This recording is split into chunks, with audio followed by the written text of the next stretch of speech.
প্রথম যে বিষয় একাদশ শ্রেণী যুক্তিবিদ্যা, প্রথম অধ্যায় যুক্তিবিজ্ঞানের প্রকৃতি, অবরোহ এবং আরোহ। এখান থেকে কয়েকটা গুরুত্বপূর্ণ প্রশ্ন বলে দিই যেগুলো তোমার আসতে পারে। এই জায়গাগুলো কিন্তু ভালোভাবে তোমরা করবে। দেখো, এইখানে রয়েছে যুক্তিবিজ্ঞানের ইংরেজি প্রতিশব্দ লজিক। আর এই যে লজিক কথাটি, এই লজিক কথাটি কোথা থেকে এসেছে?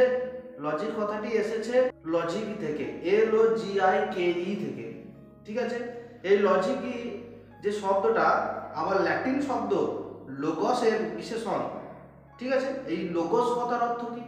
অনেক সময় পরীক্ষায় দিয়ে দেয় শর্ট কোশ্চেনে। লোগস কথাটির অর্থ কি? চিন্তা বা ভাষা। তাহলে এই জায়গাগুলো কিন্তু শর্ট কোশ্চেনের জন্য ভীষণ গুরুত্বপূর্ণ। আর একটা জিনিস বলে রাখি, তোমাদের একটা জিনিস খুব গুরুত্বপূর্ণ, যে অধ্যায়গুলো শুধুমাত্র MCQ বা SAQর জন্য ধার্য আছে, সেই জায়গাগুলো কিন্তু MCQ SAQর জন্য অত্যন্ত ভালোভাবে কিন্তু পড়তে হবে। যেমন দেখো, এই লজিক হলো ভাষার প্রকাশিত চিন্তা বা যুক্তিশাস্ত্র সম্বন্ধীয় বিজ্ঞান। সুতরাং লজিক কথাটি বাংলার প্রতিশব্দ হচ্ছে কি? যুক্তিবিজ্ঞান বা তর্কবিজ্ঞান। তাহলে পরীক্ষায় দিয়ে দিতে পারে যে লজিক কথার অর্থ কি। তুমি লজিক কথার অর্থ লিখতে পারো যে চিন্তা বা যুক্তিশাস্ত্র সম্বন্ধীয় বিজ্ঞান, কোনো অসুবিধা নেই। কিন্তু লোগস কথাটার অর্থ কিন্তু চিন্তা বা ভাষা। তাহলে এইটা কিন্তু মনে রাখতে হবে।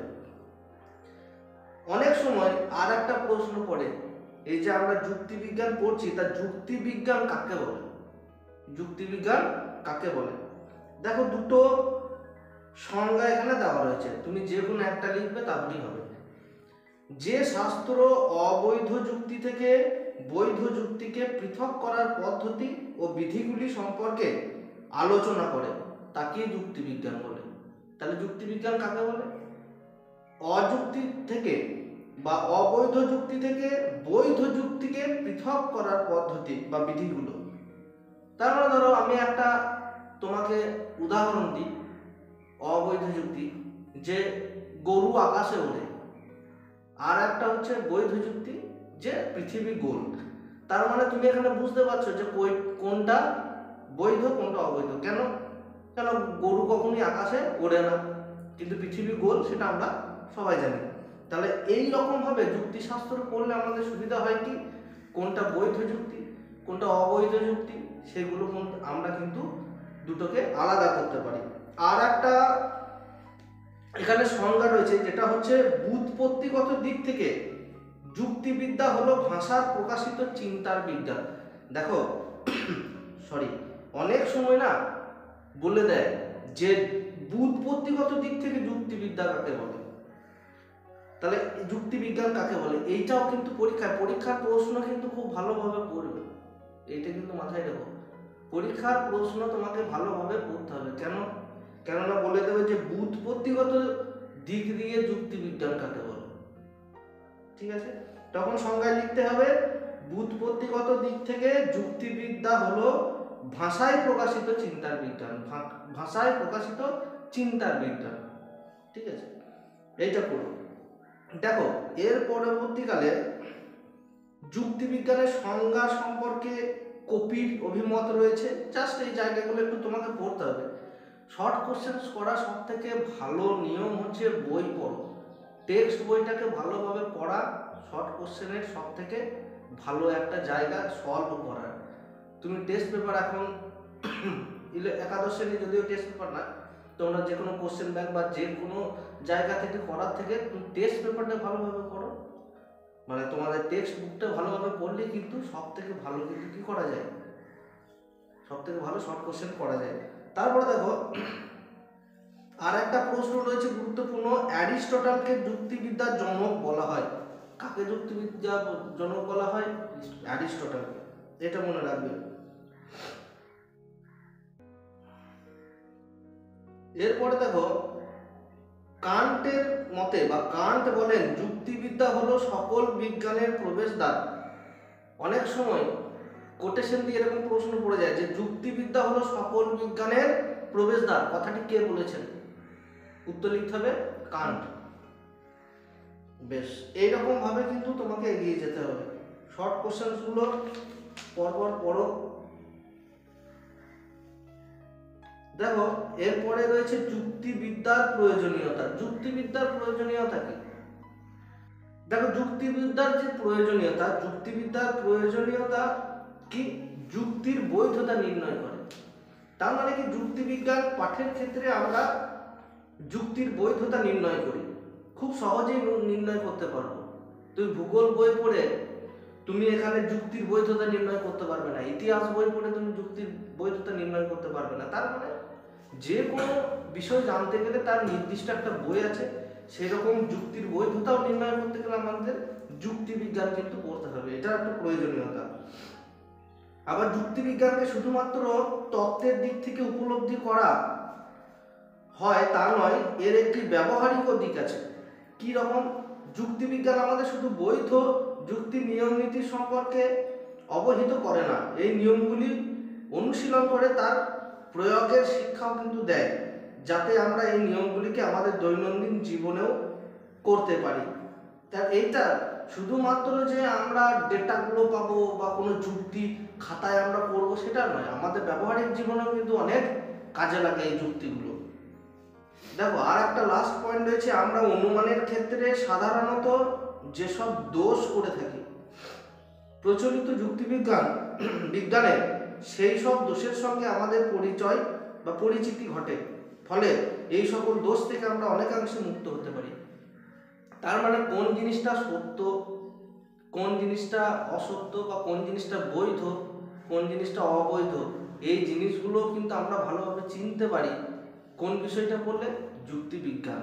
মাঝে তোমাকে 1 নম্বরে এসে কেউ যদি দিয়ে দেয় যুক্তিবিজ্ঞানের প্রয়োজনীয়তা লেখো, এগুলো লিখে দেবে। দেখো এর পরের বিষয় রয়েছে যুক্তির স্বরূপ। আমরা এবারে একদম পাঠ্য বই অনুযায়ী ঢুকে যাচ্ছি, মানে পর এবারে কিন্তু আমাদের আরো বেশি করে কিন্তু জিনিসগুলো প্র্যাকটিসের জিনিস আছে, আর জিনিসগুলো একটু মন দিয়ে শোনো। আমি তোমাদের পরে বোর্ডে বুঝিয়ে দেবো, তখন তোমরা এগুলো করো। আমি জাস্ট জিনিসগুলো কোনখান থেকে পরীক্ষায় পড়তে পারে আর সার সংক্ষেপ হিসাবে ছোট ছোট করে বলে দিচ্ছি ফার্স্টে। দেখো অনুমান কি? পরীক্ষায় যদি পড়ে সংজ্ঞা হিসাবে অনুমান পড়ে, তাহলে আমরা জ্ঞাত বিষয়ের উপর নির্ভর করে অজ্ঞাত বিষয় সম্পর্কে জ্ঞান লাভ করার চেষ্টা করি, এই প্রক্রিয়াকেই আমরা অনুমান বলি। তার মানে কি, আমাদের জ্ঞাত বিষয় থেকে অজ্ঞাত বিষয়ের দিকে আমরা যখন যাই, যে জানা বিষয় থেকে অজানা বিষয়ের দিকে আমরা যখন যাই, সেই যাওয়ার পদ্ধতিটাই হচ্ছে কি অনুমান। তোমার একটা উদাহরণ দিই। এখানে রয়েছে, যেখানে ধূম থাকে সেখানে আগুন থাকে, দূরে ধূম রয়েছে, অতএব দূরে আগুন রয়েছে। আমরা জানি কি, যেখানে ধোঁয়া থাকে সেখানেই আগুন থাকে, যেখানে ধোঁয়া থাকে সেখানেই আগুন থাকে। ওই দূরে ধোঁয়া তুমি দেখতে পাচ্ছ, তাহলে তুমি এখান থেকে অনুমান কি করতে পারবে? যে ওই দূরে কিন্তু আগুন লেগেছে। আমরা কিন্তু দেখবে আগুনটা অনেক দূরের আগুন আমরা দেখতে পাই না, কি দেখতে পাই? ধোঁয়াটা উঠছে। কিন্তু আমাদের মাথায় কি জানা আছে? আমরা জানি যে যেখানে ধোঁয়া থাকবে সেখানে কি থাকবে? আগুন থাকবে। তাহলে তুমি এটা তোমার মাথায় কিন্তু কি তুমি চিন্তা করলে যে ওইখানে যেহেতু ধোঁয়া উঠছে, সেহেতু ওখানে আমি কি বলতে পারি? ওখানে আগুন কিন্তু লেগেছে। কেননা আগুন লাগার কারণ কি? ধোঁয়া ওঠার কারণ কি? আগুন লাগা। কারণ ধোঁয়া ওঠার কারণ হিসাবে কিন্তু কাজ করছে কি? আগুন লাগা। তার মানে আগুনই হচ্ছে কি ধোঁয়া ওঠার কিন্তু কারণ। বেশ, এইটা হলো। এরপরে দেখো যুক্তি কি রয়েছে। যুক্তি হলো ভাষায় প্রকাশিত অনুমান। যুক্তি হলো ভাষায় প্রকাশিত অনুমান। তার মানে সহজে আমরা বুঝে নিই, এই যে আমরা অনুমান করলাম যে ওই দূরে ধোঁয়া কিন্তু উঠছে, ফলে একটা কি রয়েছে? আগুন কিন্তু সেই জায়গায় লেগেছে। তাহলে এইটা আমরা এখন ভাষায় লিখে দেবো যে দূরে ধোঁয়া উঠছে, আগুন লেগেছে। ঠিক আছে, দূরে ধূম রয়েছে, অর্থাৎ দূরে আগুন আছে। তাহলে এই জিনিসটা যখন আমরা লিখছি বচন আকারে, এইটাই হচ্ছে কিন্তু অনুমান। অনুমানটা তখনই হবে, অনুমান হিসাবে তখনই হবে, মানে যুক্তি আমরা যদি বলতে চাই, তাহলে যুক্তি হলো ভাষায় প্রকাশিত অনুমান। এই অনুমানটা আমরা যখন ভাষায় প্রকাশিত করবো, তুমি মনে মনে অনুমান করলে তো হবে না। এই যে অনুমান তুমি করলে সেটা তোমাকে কিন্তু ভাষায় লিখতে হবে, তবেই সেটা কিন্তু যুক্তি হবে, তার আগে কিন্তু নয়। আর একরকম ভাবে বলতে পারি যে যুক্তি হলো এমন বচন সমষ্টি যেখানে একটি বচনের সত্যতা এক বা একাধিক বচনের সত্যতার উপর নির্ভর করে বলে দাবি করা হয়। তার মানে কি, যুক্তি হলো এমন একটি বচন, তাহলে যুক্তিটা কি হয়, একটা বচনের উপরই যে নির্ভর করবে তাও নয়। যেমন যুক্তি হলো এমন একটা বচন সমষ্টি, বচন সমষ্টি মানে যে দুটো বেশি বচন নিয়ে একটা সিদ্ধান্ত আসতে পারি। যেমন আমরা এর পরবর্তীকালে পাবো প্রধান আশ্রয় বাক্য, অপ্রধান আশ্রয় বাক্য, ঠিক আছে, তারপরে সিদ্ধান্ত, এভাবে আমরা পরে বচন যখন পড়বো তখন পাবো। তাহলে যুক্তি হলো এমন একটি বচন সমষ্টি যেখানে একটি বচনের সত্যতা এক বা একাধিক বচনের সত্যতার উপর নির্ভর করে। তাহলে একটা বচনের সত্যতা এক বা একাধিক বচনের উপরও কিন্তু নির্ভর করতে পারে বলে দাবি করা হয়। যেমন এখানে একটা উদাহরণ দিয়েছে, তাদের সকল মানুষ হয় মরণশীল জীব, এটা হচ্ছে প্রধান আশ্রয় বাক্য। এরপরে হচ্ছে সকল শিক্ষক হয় মানুষ, এটা অপ্রধান আশ্রয় বাক্য। অতএব আমরা কি বলতে পারি, সকল শিক্ষক হন মরণশীল জীব। মানে প্রথমের তোমার আশ্রয় বাক্য আর দ্বিতীয় আশ্রয় বাক্যটা নিয়ে মিক্সার করে একটা সিদ্ধান্ত আমরা আসতে পারলাম। যেমন আমি এমনি একটা উদাহরণ দিই, যে সকল মানুষ হয় পাগল, সকল মানুষ হয় পাগল, তুমি একজন মানুষ, সকল মানুষ হয় পাগল, এটা প্রধান আশ্রয় বাক্য। এবার অপ্রধান আশ্রয় বাক্য হয় কি, তুমি হও মানুষ, অতএব আমরা কি বলতে পারি, তুমি হও পাগল। লাস্ট যে জায়গাটা তোমাদের আজকে বলবো সেটা হচ্ছে যুক্তির অবয়ব। আচ্ছা, যুক্তির অবয়ব হিসাবে কোন জিনিসটা আমরা বলতে পারি, একটা হচ্ছে হেতু বাক্য আর একটা হচ্ছে সিদ্ধান্ত। হেতু বাক্য কোনটা, আমি এক্ষুনি বলছিলাম যে হেতু বাক্যের আর একটা আমরা কিন্তু নাম আমরা আশ্রয় বাক্য বলতে পারি, প্রধান আশ্রয় বাক্য আর অপ্রধান আশ্রয় বাক্য। আবার হেতু বাক্যকে তুমি তাই বলতে পারো, প্রধান হেতু বাক্য, অপ্রধান হেতু বাক্য। তাহলে সেই রকম ভাবে অবয়বটা কি, পুরো একটা গঠন আর কি। অবয়ব মানে কি, একটা গঠন। যেমন যেসব বচন দিয়ে যুক্তি গঠিত হয় তাদেরকে বলা হয় যুক্তির অবয়ব। ওই যে মানুষ, সকল মানুষ হয় মরণশীল, এটা একটা অবয়ব, ঠিক আছে, আমি একজন মানুষ, এটা হচ্ছে আর একটা অবয়ব। অতএব দেওয়া থাকে, এই অতএবটাই হচ্ছে কি সিদ্ধান্ত। তাহলে একটা জায়গা দেখো, এইসব বচনগুলির মধ্যে এক বা একাধিক বচন হলো হেতু বাক্য বা যুক্তি বাক্য বা আশ্রয় বাক্য। তিনটে নাম আছে, একের অধিক কিন্তু হেতু বাক্য, যুক্তি বাক্য বা আশ্রয় বাক্য থাকতে পারে। যেমন অবরোহ অনুমান, অবরোহ যুক্তি, আরোহ যুক্তি, এইগুলো ক্ষেত্রে আমরা সে পড়েছি। গোলাপ হয় সাদা, গোলাপ হয় লাল, গোলাপ হয় হলুদ, গোলাপ হয় নীল, গোলাপ হয় কালো, ধরো এরকম উদাহরণ দিলে দেখো সবগুলো গোলাপ কিন্তু আলাদা আলাদা আলাদা রং, কতগুলো কিন্তু হেতু বাক্য বলো দেখিনি, 4-5টা। তারপরেও আবার আর একটা হেতু বাক্য থাকবে নি, তারপরে আমরা সিদ্ধান্তে আসবো। তার মানে একের বেশিও কিন্তু বচনের ক্ষেত্রে কি থাকতে পারে, হেতু বাক্য বা আশ্রয় বাক্য, এইগুলো কিন্তু থাকতে পারে। এইটা কিন্তু মাথায় রাখবে, এইগুলো কিন্তু পরীক্ষায় পড়ে, বারবার বলছি, এইগুলো কিন্তু শর্ট কোশ্চেন হিসাবে প্রথম অধ্যায় থেকে কিন্তু পড়ে। যে বচন বা বচন সমূহের সত্যতার ভিত্তিতে অন্য কোনো বচনের সত্যতা দাবি করা হয় সেই বচন বা বচন সমূহকে বলা হয় হেতু বাক্য। এইটা কিন্তু গুরুত্বপূর্ণ। হেতু বাক্য কাকে বলে, যে বচন বা বচন সমূহের সত্যতার ভিত্তিতে কোনো বচনের সত্যতা দাবি করা হয় সেই বচন বা বচন সমূহকে বলা হয় হেতু বাক্য। একদম মুখস্থ করে নেবে কিন্তু বুঝে। আর লাস্টে রয়েছে সিদ্ধান্ত, কাকে বলে, যুক্তিতে যে বচনের সত্যতা দাবি করে। এই যে যুক্তিটা সত্য, কে সিদ্ধান্ত করছে, মানে কে ঠিক করছে, এই সিদ্ধান্ত। দেখবে আমরা দেখবে সব কিছু কাজ করার পর না একটা শেষে ফাইনালে সিদ্ধান্ত আসি যে কাজটা করব কি করব না, এটা ঠিক কি ঠিক নয়। তার মানে সিদ্ধান্ত নেওয়া মানে কি, যে তোমার ওইটা ফিক্সড হলো, তুমি একটা সিদ্ধান্তে আসতে পারলে যে না এটা আমার জন্য ঠিক বা আমার জন্য ঠিক নয়।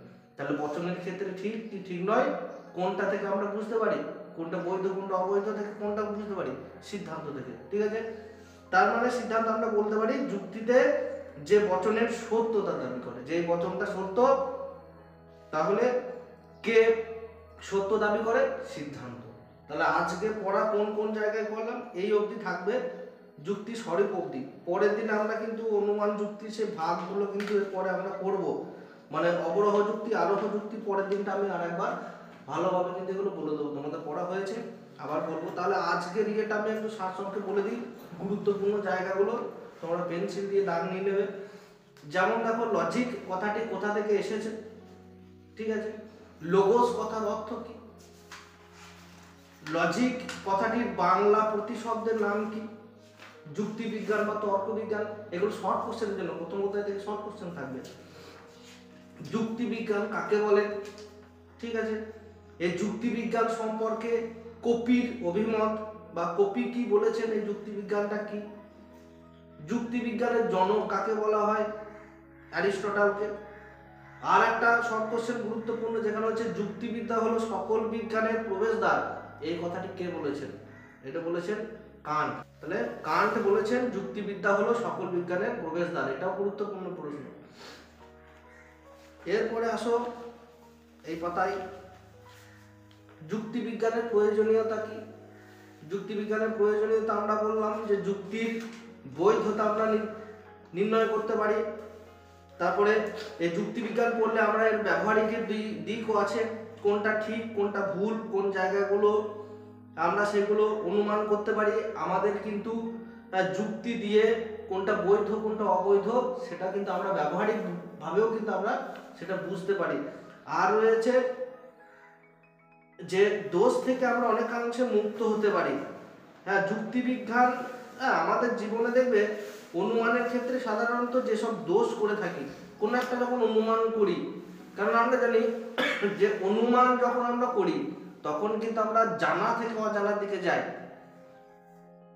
জানা থেকে অজানা। আচ্ছা তুমি আজকে বলো আজকে মুখের মানে আজকে আকাশের মুখ বেশ ভার, আকাশটা মেঘলা মেঘলা করছে, আচ্ছা তুমি কি অনুমান করতে পারো বলো দেখি এখান থেকে আজকে বৃষ্টি হতে পারে, তাহলে তুমি অনুমান করলে কি করে যে আজকে বৃষ্টি হতে পারে,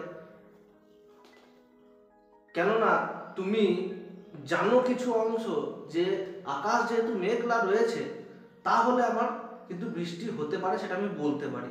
তারপর অনুমানটা কি হলো, তোমার জানা ছিল তো যে আজকে আকাশ মেঘলা, তার মানে আমার দেখো এই জানা থেকে অজানার দিকে যাচ্ছে, যে তুমি বৃষ্টি হচ্ছে সেটা তো চোখের সামনে দেখতে পাচ্ছ না, কিন্তু মেঘলা যেহেতু করে রয়েছে আকাশ, সেহেতু তুমি কি বলতে পারো বৃষ্টি হতে পারে। এইটাই হচ্ছে অনুমান। অনুমান হচ্ছে সব সময় জানার থেকে অজানার দিকে যাওয়া। আর এই অনুমানকে যখন আমরা কি ভাষায় প্রকাশ করি, যখন আমরা সেগুলোকে লিখি, তখনই সেটা হয় যুক্তি। আর এই যুক্তি কয় রকম আছে, অবরোহ যুক্তি আরোহ যুক্তি, সেটা পরের দিনে পড়াবো নেক্সট দিন। আজ এখানেই শেষ।